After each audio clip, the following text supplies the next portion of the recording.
하나님과의 만남과 사귐 이라는 제목으로 시청생의 말씀을 가지고 함께 말씀을 나눕니다. 이 말씀은 우리 청소년 청년 수련회 2박 3일 동안 3번의 은혜의 시간 주제 강의가 있었거든요. 각각 1시간 20분 정도씩 합쳐서 4시간을 우리 청소년 청년부들과 나누었는데 늘 시간이 없어가지고 서둘러 마쳤던 그 내용을 오늘 예배 시간에 한 30분 정도 되는 시간을 가지고 함께 나누었으면 좋겠습니다. 한 4개월, 5개월 정도 전에 임영수 목사님이라고 제가 한번 설교 때도 한번 말씀을 드렸었던 것 같은데 모세골에서 사역하시고 영락교회에 담임으로 계셨었던 지금은 이제 80세 거의 되어 가시는 목사님의 말씀을 처음 알게 됐어요. 그래서 듣게 됐고, 그리고 저는 개인적으로 너무 큰 은혜를 받았습니다. 하나님과의 만남과 사귐에 대한 말씀이 그분의 평생의 화두였던 것 같아요. 그래서 뭐 유튜브나 이런 데도 많이 설교 말씀이 있지만 결국에는 그 한 3편, 4편 정도 되는 것으로 압축되어지는 그 내용을 평생의 메시지로 삼고 살아오셨던, 무엇보다 그렇게 살아오셨던 분이셨어요. 그래서 이 내용을 청소년 수련회, 청년 수련회 때 나누면 좋겠구나 한참 전부터 마음에 품고 있었습니다. 너무 좋아가지고 몇몇 분에게 제가 권해드렸습니다. 들어보시라고.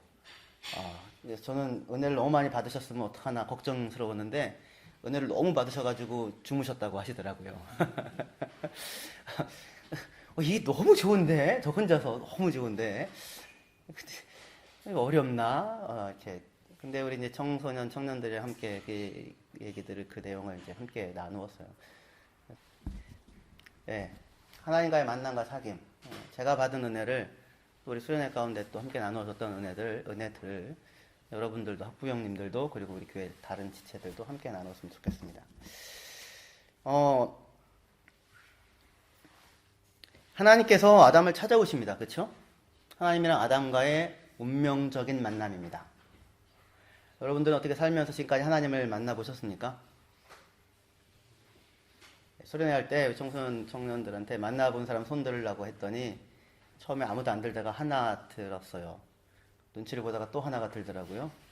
그러더니 하나 또 드니까 점점 다 듣는 분위기가 돼서 근데 처음에는 되게 주저주저 하면서 들었는데 끝날 때쯤 돼서 다시 물어보니까 훨씬 더 덜 주저하면서 이렇게 들게 되더라고요. 여러분들은 어떻게 하나님 만나신 적이 있으십니까? 그리고 지금도 혹시 만나고 사십니까? 네. 언제 만나셨습니까? 첫 대면이 언제였어요? 그리고 그 이후에도 계속해서 혹시 만나고 계신가요? 아니면 그냥 그때 만나셨던 아련한 기억을 품고, 그때 그 여인에 대한 그런 아련한 기억을 품고 그때 그랬었지 그러면서 지금도 혹시 살고 있나요? 대부분 하나님과 만나면 되게 감동스러운 만남 아닙니까? 눈물이 나고 감격이 되고. 저도 많이 울었습니다. 얼마나 많이 울었는지 정말 이루 말할 수 없을 정도로 초등학교 때 하나님 만나서 나 같은 죄인을 용서해 주시다니 막 초등학교 때 눈물 콧물 막 흘리면서 그랬었는데 보통 감격스러운 만남으로 하나님을 만나게 되는데, 오늘 아담이 어떻게 보면 살면서 정말 가장 잊을 수 없는 기억으로 하나님을 만나는 거죠. 근데 그 장면이 어떤 장면입니까? 너무나도 감격스러운 장면이 아니라 너무나도 무섭고 두려운 사실은 순간이었죠. 그렇죠? 성과 하게 주신 나무를 먹고 먹나는 정령 죽으리라.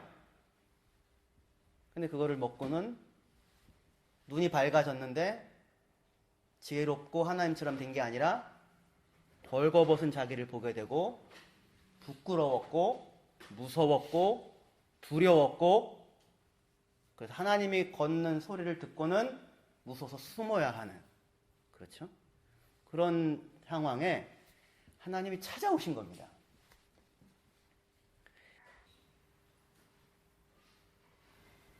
아담은 그 소리를 듣고 무서워서 숨지요. 내가 하나님의 소리를 듣고 두려웠습니다. 그래서 숨었습니다. 숨었다는 말이 저를 가렸습니다. 내가 나를 가렸습니다. 뭐로 가렸어요? 그 전에 먼저 나무에 가리기 전에 무화과 나무 잎으로 자기를 가렸죠. 이렇게 전에 가렸죠. 하나님의 찾아오심이 감격스러워야 할 텐데 그렇지 않고 정말로 두렵고 떨리는 그런 순간이었었어요. 여러분들이라면 어떻습니까? 만약에 하나님이 이렇게 여러분들이 이렇게 찾아왔다면 이렇게라도 만나면 좋겠다. 그러니까 아담의 그 모습이 사실은 모든 사람들의 하나님에 대하여 가지고 있는 큰 오해였습니다. 하나님에 대하여 가지고 있는 인간의 정말로 큰 오해였어요. 하나님이 아담을 왜 찾아오셨을까요? 이놈의 자식 내가 먹지 말라 한 거 먹었어. 드디어 사형을 집행하겠어. 이러려고 오신 겁니까? 그러려면 굳이 찾아오시지 않으셔도 되죠. 그죠? 찾아오셨거든요. 사랑하지 않으면 찾아가지도 않잖아요. 찾아간다는 건 보통 일이 아닙니다. 범죄하고 나서 아담이 내가 자기 안에 생명이 없다는 사실 불안함과 두려움과 떨림, 하나님의 말씀을 거역한 사람으로서 갖는 두려움, 공포, 분명히 그것을 느꼈을 텐데 아담이 그 하나님을 내가 이제 그 잃어버린 생명을 얻기 위하여 히말라야를 올랐습니까? 그게 아니고 하나님이 먼저 찾아오셨다고요. 그를 만나러. 왜 만나러 찾아오셨을까요? 잃어버린 생명을 회복해주기 위해서요. 잃어버린 생명을 회복해주기 위해서요. 처음부터 그게 하나님의 찾아오심의 이유였습니다. 찾아오심의 목적이었습니다. 원시복음이라고 하죠. 그죠? 여인의 후손에 대한 약속을 주시죠. 아담이 알아듣고 자기 아내의 이름을 하와라고 생명이라고, 죽음이 아니라 생명을 낳는 여자라고, 모든 산자의 어미라고 하나님의 방문을 이후에 이해하고 그렇게 하게 되죠. 그런데 사람들은 하나님에 대해서 오해를 한다고요.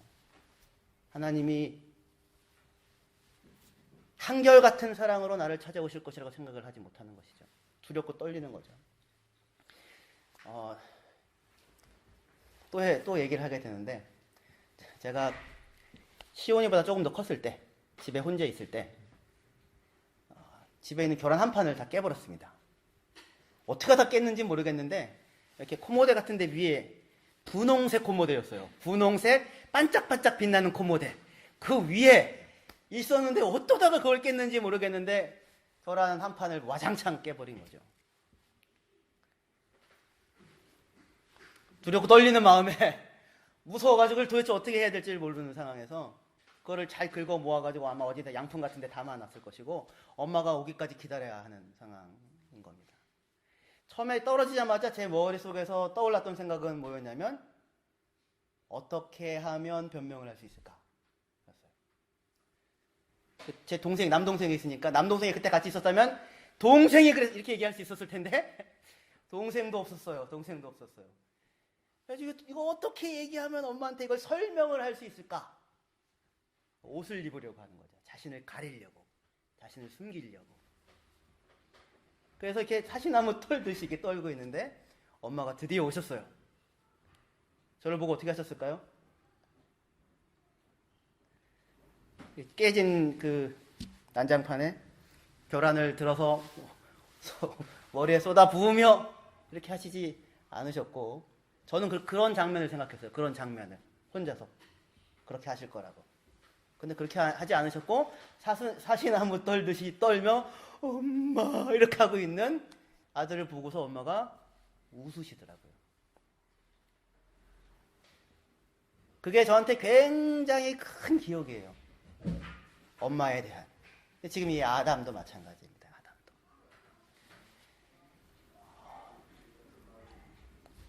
베드로가 예수님을 모른다고 3번 부인하죠. 그죠? 예수님이 부활하시고 난 다음에 어떻게 하세요? 베드로를 찾아가십니다. 왜 찾아가셨을까요? 네가 어찌하여 이런 그 입 갖고 나 목숨 걸고 쫓아오겠다고 했던 그 입 갖고 그 발 갖고 도망갔느냐? 그렇게 했을 거라고 생각하는데 그렇게 하지 않고 네가 나를 사랑하느냐? 네가 나를 사랑하느냐? 네가 나를 사랑하느냐? 그렇게 말씀하십니다. 사랑한다고 말씀하시는 거죠. 사랑하지 않으면 그가 나를 사랑하는지 궁금하지도 않습니다. 사랑하기 때문에 그가 나를 사랑하는 것이 궁금한 거죠. 사랑한다고 말씀하신다고요. 하나님은 우리에 대해서 한결같으십니다. 하나님의 사랑은 우리에 대해서 한결같으세요. 근데 세상에서 이런 사랑을 우리는 만나지 못하기 때문에 하나님의 사랑에 대해서 오해합니다. 믿지를 못하는 거죠. 하나님은 한결같으십니다. 우리가 하나님을 오해할 뿐인 것이죠. 하나님의 아담에게 묻습니다. 누가 너의 벗었음을 내게 알렸느냐? 누가 너 보고 벗었다고 뭐라고 하더냐? 그죠? 누가 너 보고 벗었다고 뭐라고 하더냐? 누가 뭐라고 했습니까? 아무도 벗었다고 뭐라고 한 사람이 없었죠. 누가 손가락질 하더냐? 누가 너 벗었다고 손가락질 하더냐? 누가 손가락질 한 거예요? 자기죠, 자기. 아무도 없고, 아무도 없고, 스스로가 스스로를 볼 때에 그것이 부끄러워 보였습니다. 스스로가 스스로에 대해서 손가락질을 하죠. 스스로가 스스로를 고발합니다. 자기가 자기에 대하여. 자기 스스로에 대하여 가지고 있는 이상이 있는데, 그 이상에 어울리지 못하는 자기를 보자 그 자기를 받아들일 수 없는 인간이 자기를 고소하고 고발하고 자기를 덮고 거짓으로 자기를 가리게 되는 것입니다. 하나님은 뭘 원해요? 하나님, 제가 주님의 말씀을 어겼는데요, 견딜 수 없는 두려움과 공포가 있습니다. 하나님, 어떻게 하면 좋겠습니까? 라고 있는 그대로, 있는 모습 그대로, 가리지 않은 모습 그대로, 꾸미지 않는 모습 그대로, 가면을 쓰지 아니한 모습 그대로, 이상적인 모습이 아니라 있는 모습 그대로, 그 모습인 줄 알고 찾아오셨잖아요. 그 모습인 줄 알고, 스스로 가릴 수 없는 인간, 죽음으로 끝날 수밖에 없는 인간, 그 모습을 알고 찾아오셨으니, 그럼에도 불구하고 사랑하셔서 찾아오셨으니까, 그럼 그러한 하나님에 대하여 마땅히 같은 인격적인 반응으로, 주님, 제가 벌거벗었나이다. 제가 부끄럽습니다. 제가 어떻게 할 줄 알 수가 없습니다. 어떻게 할 줄 모르겠습니다. 이렇게 이야기하고 나가야 할 터인데, 그렇게 사람이 반응을 하지 않고, 하나님, 당신이 지어준 그 여자가 저에게 주어서 먹었습니다. 이렇게 얘기합니다. 그러니까 스스로를 비난하는 이유는 자기 나름의 이상향이 있는 것이고, 그 모습이 나여야 한다고 생각하는데, 그 모습을 가지고 있지 못한 자기를 비난하던 그 사람이 그 비난을 돌려서 다른 누군가에게 화살을 돌리는 것입니다. 아까 제가 그렇게 말씀드렸잖아요. 계란 한 판을 깼더니 깨자마자 떠오르는 생각이 뭐더라?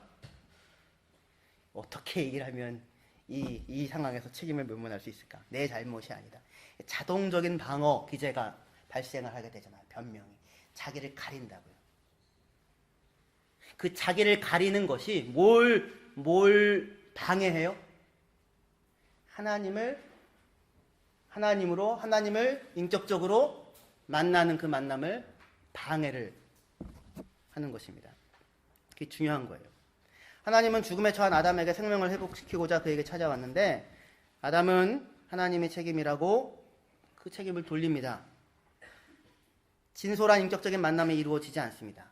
이유는 하나님에 대해서 오해하고 있기 때문이고, 자기 자신에 대하여서도 오해하고 있기 때문에 그렇습니다. 하지만 하나님은 어떤 분이십니까? 하나님 한결같은 사랑으로 찾아오신 분이시죠. 아담과 하와에게 이야기를 하시고 나서 창세기 3장 21절에 여호와 하나님이 아담과 그의 아내를 위하여 가죽옷을 지어 입히시니라, 이렇게 말씀하십니다. 하나님께서 친히 아담과 하와를 위하여서, 그들을 위하여서 가죽옷을 지어서 입혀주신다고요. 깨어진 결안을 가지고 어머니께서 저를 위하여서 30개가 다 깨졌으니 결안이 얼마나 많겠습니까? 저를 위하여 전을 붙여주셨겠죠. 그렇죠? 그 두려워 떨고 있는 저를 위하여서 아담과 하와를 위해서 스스로를 가리고자, 스스로를 변명하고자 얼기설기 무화과 나무 잎으로 자기를 가리고 있는, 포장하고 있는 그들을 위하여 하나님의 가죽옷을 지어서 하나님이 그들에게 입혀주신다고요. 근데 가죽옷을 짓는다는 건 뭡니까? 뭘 잡았다는 거예요? 짐승을 잡았다는 거죠. 성경의 일관적인 상징 속에서는 어떤 짐승을 잡았겠습니까? 양을 잡았겠죠. 양을. 그죠? 양을 잡았을 거라고요. 양의 피를 흘리고 양을 잡아서 그 잡은 양으로 아담과 하와에게 옷을 입혀주시죠. 그들을 위하여.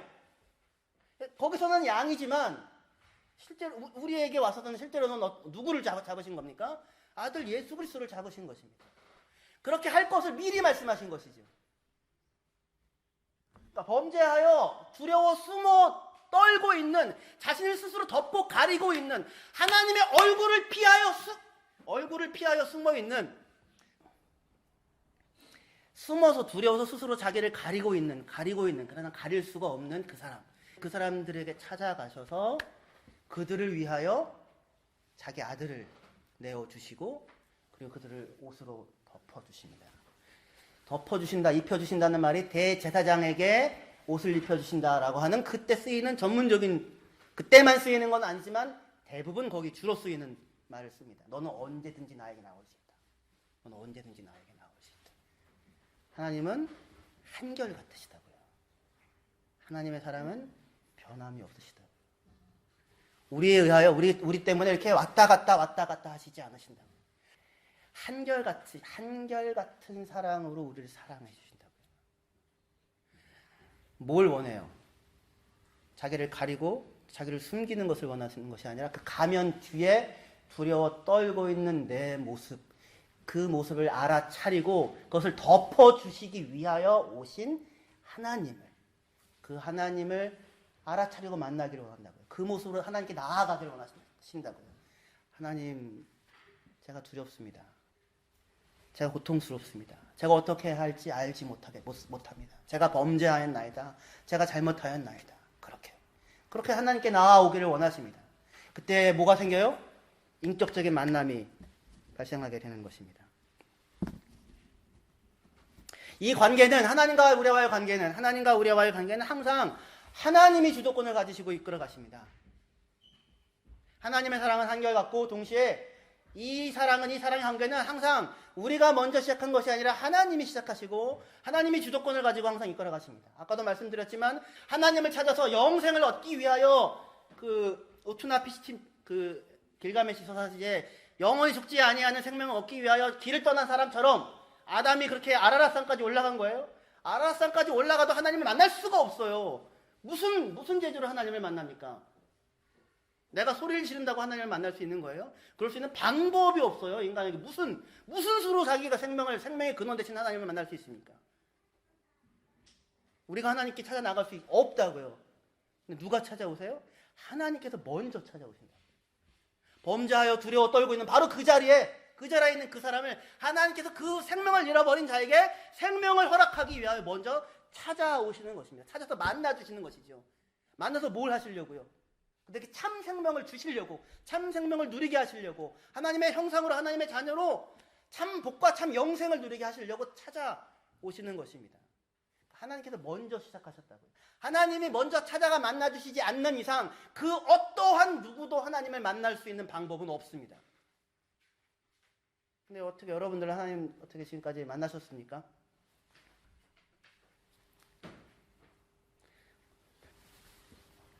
만나셨습니다. 스스로 이렇게 뻥처럼 이렇게 머리를 땅 속에 쳐박고 스스로를 가리고 있어서 그 하나님을 오해하여서 내가 내 모습 그대로 나아가면 하나님이 나를 사랑하시고 기뻐하시고 받아주시지 않을 거라고 생각하여서 하나님께 마음의 문을 열지 않았을 뿐이지 하나님은 여러분의 인생과 삶 가운데 이미 찾아오셨습니다.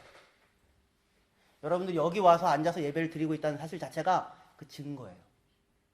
하나님이 여러분의 삶 가운데 어느 때 어느 순간에 아주 어렸을 때든지 새우깡으로 꼬셔가지고 꼬심을 받아서 어린이 여름성경학교에 참여해가지고는 그때 이후로 여기까지 코가 껴가지고 주님을 따라 살고 있었는지 모르겠는데, 아니면 엄마 아빠가 예수를 너무나도 열심히 믿어가지고 학교는 안 가도 괜찮은데 교회는 안 가면은 그냥 웅둥이를 해가지고 여기까지 오게 되었는지는 모르겠으나 하나님께서 먼저 찾아가셔서 우리 여러분들에게 자기 자신을 드러내 보이신다고요. 계속 두드리십니다. 계속 두드리십니다. 이렇게.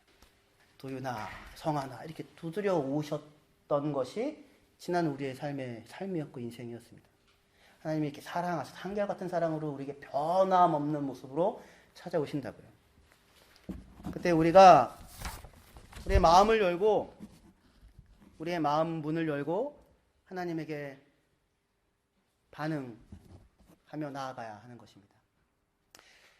그러면은 목사님 그냥 하나님이 두드리시만 마시고 그냥 문을 확 열고 그냥 내 삶에 들어와서 그냥 자기 자신의 영광을 확 나타내 주시면 제가 이렇게까지 답답해하면서 있는지 계실까 안 계실까 이러면서 그래서 교회 안 나가면 찝찝하고 교회 나오면서도 확신이 없고 이렇게는 안 살아도 되지 않겠습니까? 그냥 한번 얼굴을 확 보여주시면 좋을 텐데요.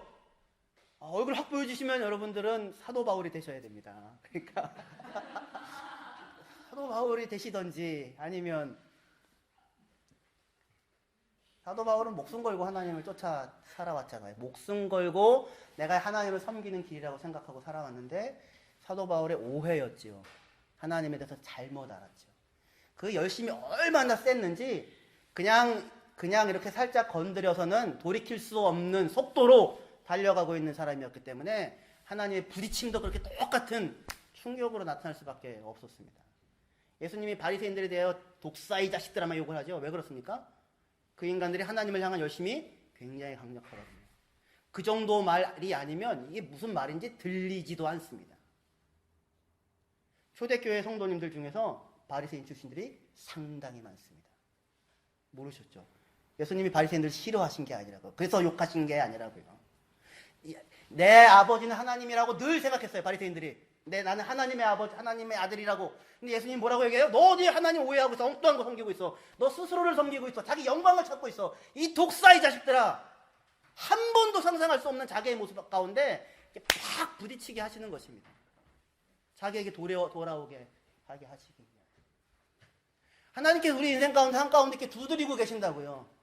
주도권을 가지시고 단 한 번도 쉬지 않고. 근데 왜 그 하나님이 내게 현실감 있게 매일 같은 동행함으로 느껴지지 않는 것은 내가 문을 열지 않기 때문에 그렇습니다. 아무리 두들겨도 내가 의지적으로 열지 않으면 하나님 들어오시지 않습니다. 왜냐하면 하나님은 인격적인 분이시고 하나님은 우리를 인격으로 대우하시거든요. 우리를 토니로 대하시지 전문적인 용어가 나오는데 우리 강아지로 대우하시지 않는다고요. 강아지 이렇게 끌고 다니시지 않으시고 우리를 하나님과 방불한 존재로 자신처럼 여기셔서 존중히 여기시고 존귀히 대하신다고요. 그래서 우리 스스로 하나님에 대하여 하나님 내 인생 가운데 들어오셔서 나를 다스려 주시고 나를 만나 주시고 나를 사귀어 주십시오라고 내가 내 스스로가 열 때까지 기다리세요. 그냥 막 문 열고 들어오시지 절대로 그렇게 하지 않습니다. 100년을 살아도 내가 스스로 문을 열지 않으면 그때까지 기다리십니다. 왜요? 그게 우리를 사랑하시지 않는 것이 아니라 우리를 사랑하시는 방식입니다. 우리를 사랑하시기 때문에. 우리 인격으로 대하시기 때문에. 주도권을 가지시고 문을 두드리시고 우리 삶 가운데 그렇게 찾아오신 정말로 우리를 사랑하여서 있는 모습 그대로를 사랑하여서 찾아오신 그 하나님께 반응을 보이고 나아가기를 그렇게 원하십니다. 그 음성에 우리가 반응하고 나아가야 합니다. 그럴 때 뭐가 시작돼요? 관계가 시작되고 관계가 사귐이라고 하는 것으로 발전을 하게 됩니다. 30년 전에 만난 그 여자랑 아직도 결혼 생활을 하고 계시는 건 아니죠. 지금 살고 있는 그 사람과 그 남자와 결혼 생활을 하고 있는 거잖아요.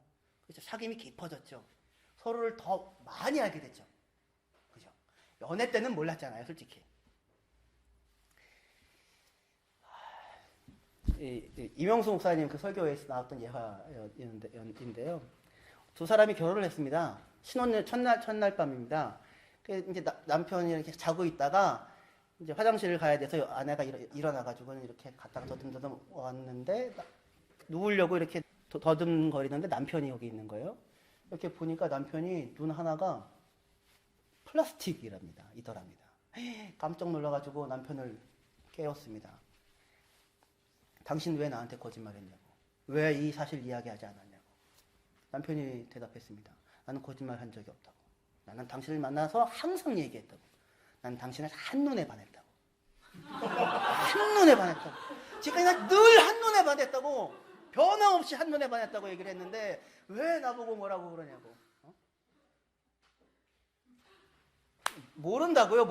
넌 한쪽 눈 감고 만났기 때문에 이제 결혼을 한 거죠. 그래서 이제 사귀며 지금 살고 있잖아요. 그때 만난 게 아니라 만났을 뿐만 아니라 계속 사귀며 살아가면서 깊이 서로를 알아가죠. 그쵸? 그전보다 더 멋있는 내 남편이고 더 멋있는 내 아내입니까? 물론 그렇죠. 그렇죠? 물론 그렇죠. 하나님과 만남을 가졌다면 어디로 나아가야 돼요?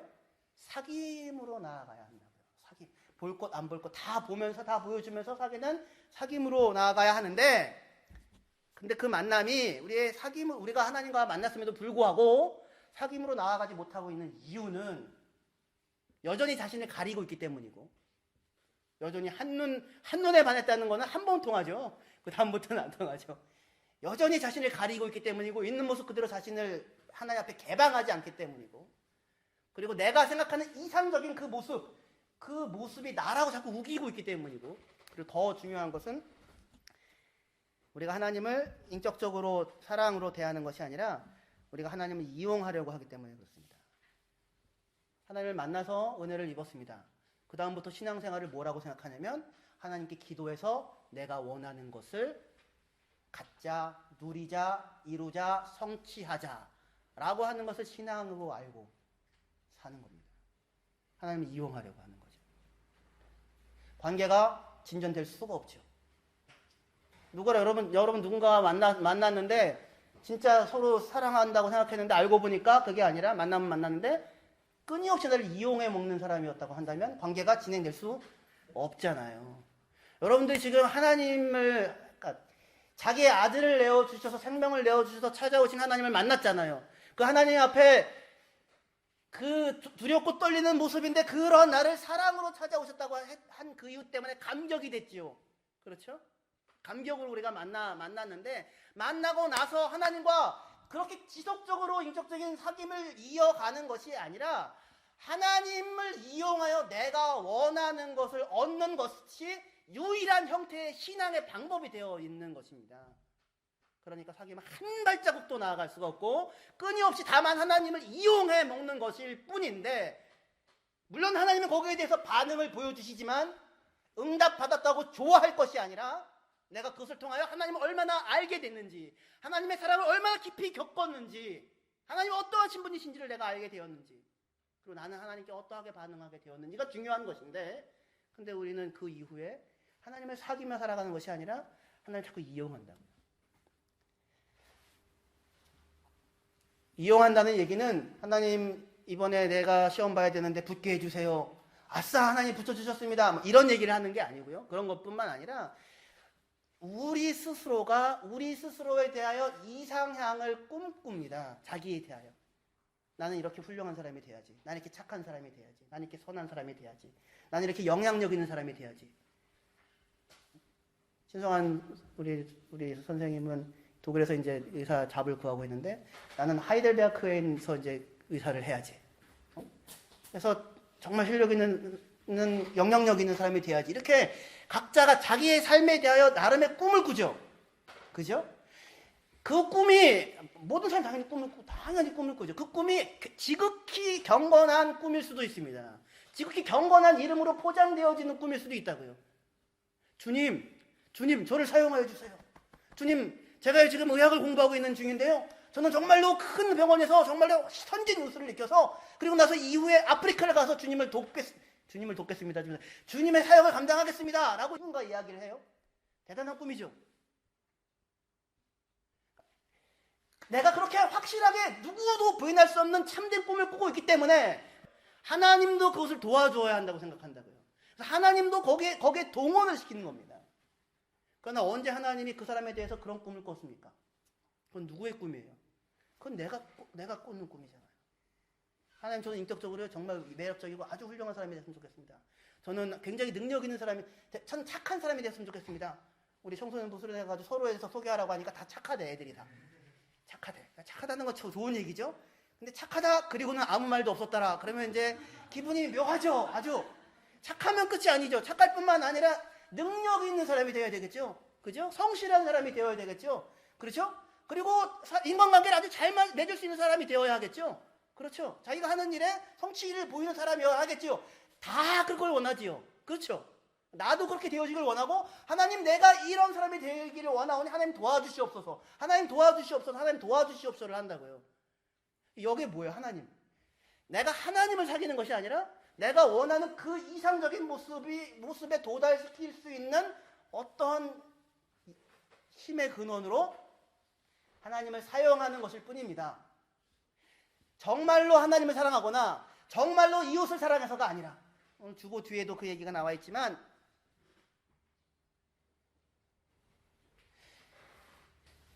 모든 사람들이 이 덫에 걸려 있다고요. 모든 그리스도인들도 마찬가지고 모든 사람들도요. 그래서 그렇지 아니하는 자기 자신을 덮어 가립니다. 덮어 가리고 꾸미고, 현재 있는 모습의 그 모습을 두려워서 숨어서 떨고 있는 그 나를 찾아온 하나님을 만나러 나가지 않고, 내가 꿈꾸는 그런, 저라면 무슨 큰 교회 목사 박사학위 10개 다 놓고 필에서 목회하다. 얼마나 뽀대납니까? 그렇지 않아요? 이런 헛된 꿈을 꾼다고요. 이런 헛된 꿈을.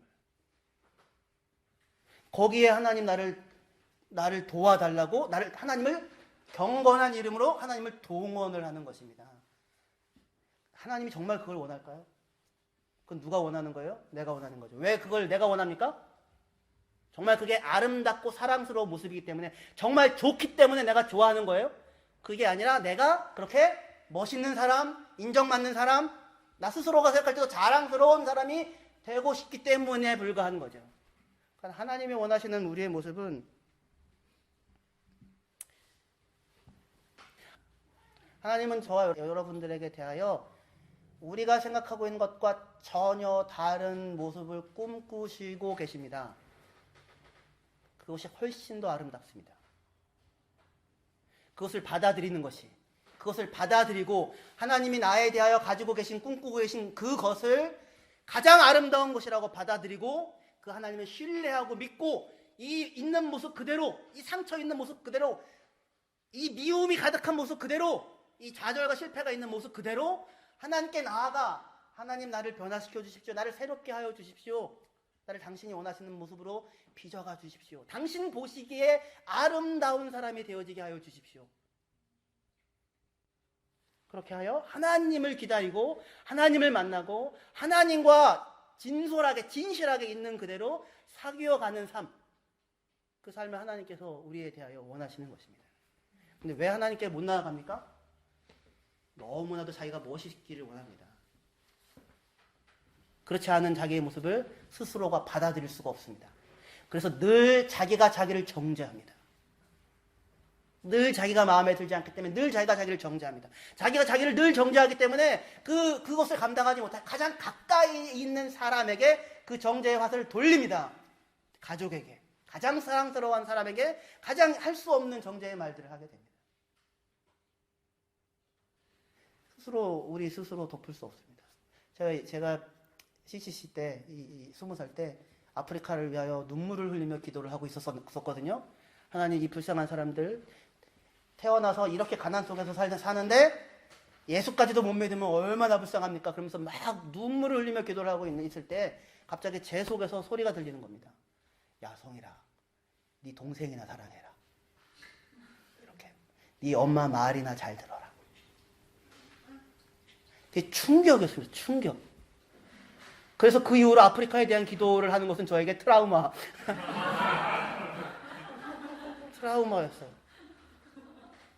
나는 아프리카를 위해서 눈물을 흘리며 기도하는 사람이야. 그게 내가 갖는, 내가 입고 있는 옷이라고요. 내 옷. 근데 하나님 그 옷을 벗으라고 얘기합니다. 네 곁에 있는 네 동생이나 하나 사랑해라. 그리고 거기서 시작해라. 그 모습 충분히 사랑스럽고, 그 모습 알고, 거기에 있는 너를 만나러 내가 왔고, 너를 사랑하고, 한결같은 사랑으로 너를 사랑하고, 그러한 너를 위하여 내가 십자가를 졌고, 그런 너를 내가 기꺼이 덮어주고 있으니 너는 그 모습으로 나에게 와라. 나에게 너의 인생을 맡겨봐라. 네가 되고 싶은 네 모습 말고 내가 너에게 주고 싶은, 빚어가고 싶은 그 모습에 너 자신을 맡겨라. 나를 믿고 나를 신뢰하고 하나하나 따라와라. 그래야 변화가 일어납니다. 그래야 자유롭습니다. 이미 자유롭습니다. 그리고 문제들이 하나하나 풀려나가고 해결되어질 수 있게 됩니다. 근데 우리는 그런 기도를 하지 않고 하나님 앞에 나가서 누군가와 만나서 기분이 상했습니다. 집에 돌아와가지고 마음이 너무너무 힘든 거죠. 견딜 수가 없는 겁니다. 그래서 뭐라고 기도를 합니까? 하나님 아버지, 저에게 성령의 충만함을 허락하여 주시옵소서. 이웃을 사랑할 수 있게 하여 주시옵소서. 원수까지 사랑할 수 있게 하여 주시옵소서. 이런 되도 않는 기도를 한다고요. 말도 안 되는 얘기죠. 그건 주문이에요. 그건 100시간을 얘기해도 하나님 앞에 아무 울림이 없는 공허한 이야기예요. 왜요? 실제로 내 마음은 뭐예요? 누군가와 만나서 상처를 받고 속상하고 견디지 못하는 겁니다. 너무 속상하고 너무 화가 나고 분노하는 거죠. 하나님 너무 속상합니다. 너무너무 밉습니다. 근데 그 기도가 어디에 나오는 기도입니까? 시편에 나오는 기도들이죠. 자기 자신의 모습을 하나도 가리지 않고 있는 모습 그대로 하나님께 나아간다. 그럼 하나님이 우리의 마음을 거기서부터 치료하시고 만져주시고 어떻게 하시냐면 자기 자신을 다른 자리에서 볼 수 있게 해주십니다. 새로움은 내가 여기 이렇게 있다가 다른 자리에, 여러분 아시죠? 목사님 10년 전 만나봤잖아요. 저 많이 변해왔습니다. 여러분들이 보시기에는 어떻습니까? 똑같죠? 그렇지 않습니까? 한결같죠? 저는 한결같습니다. 똑같죠? 전 스스로 많이 변화되어 왔다고 생각이 되는데, 사람 만나면 어색하고요, 삐죽거리고요. 똑같아요.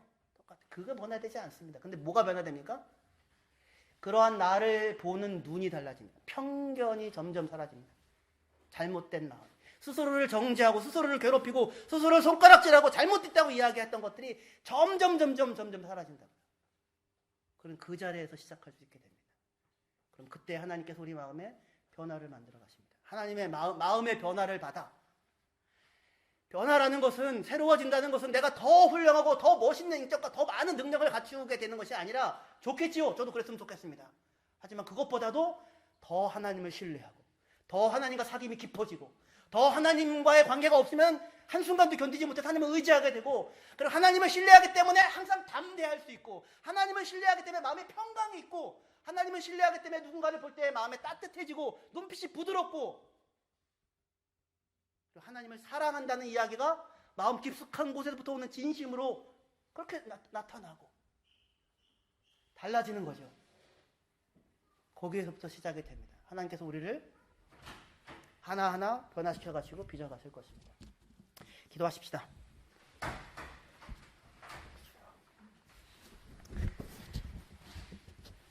하나님 아버지의 은혜와 사랑을 감사합니다.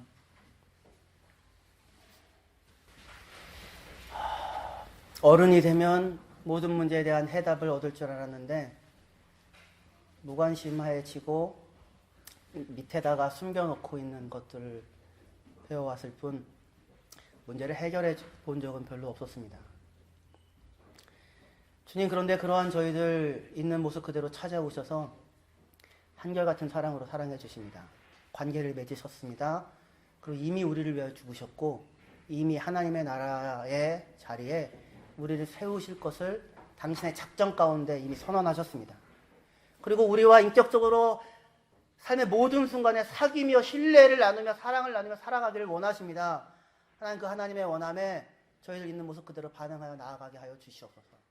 하나님의 이름을 부르게 하시고 기도하게 하시고 하나님과 동행하는 삶을 온전히 살아내게 하여 주시옵소서. 그래서 내가 꿈꾸고 원하는 내 모습을 이루는 것이 욕망이 아니라 하나님의 내 인생에 대하여 갖고 계신 가장 아름다운 계획이 나의 삶 가운데 온전히 이루어지는, 그래서 우리의 인생이 하나님이 우리와 함께 써내려간 아름다운 이야기가 되는 그러한 존귀한 인생을 살아내는 저희들 되어지게 하여 주시옵소서. 예수님의 이름으로 기도합니다. 아멘.